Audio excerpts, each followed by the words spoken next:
What if a city already crippled by the Great Depression was terrorized by a phantom killer who left a trail of dismembered bodies, but never a single clue? What if a legendary lawman was brought in to solve the case, but the killer simply vanished into thin air, leaving behind a legacy of fear and a chilling mystery that haunts the city to this day?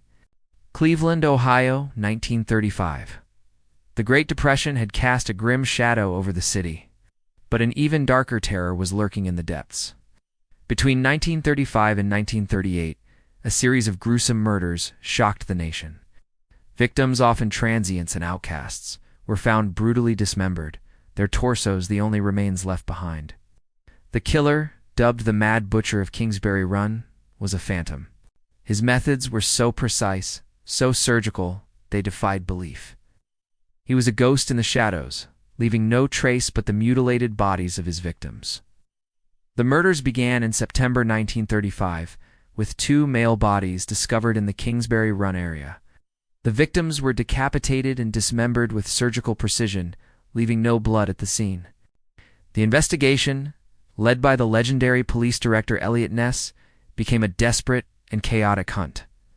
Ness, famous for taking down Al Capone, was now facing a killer far more elusive. The Mad Butcher's attacks continued, escalating in brutality. He taunted the police once, even placing the head of a victim on full display.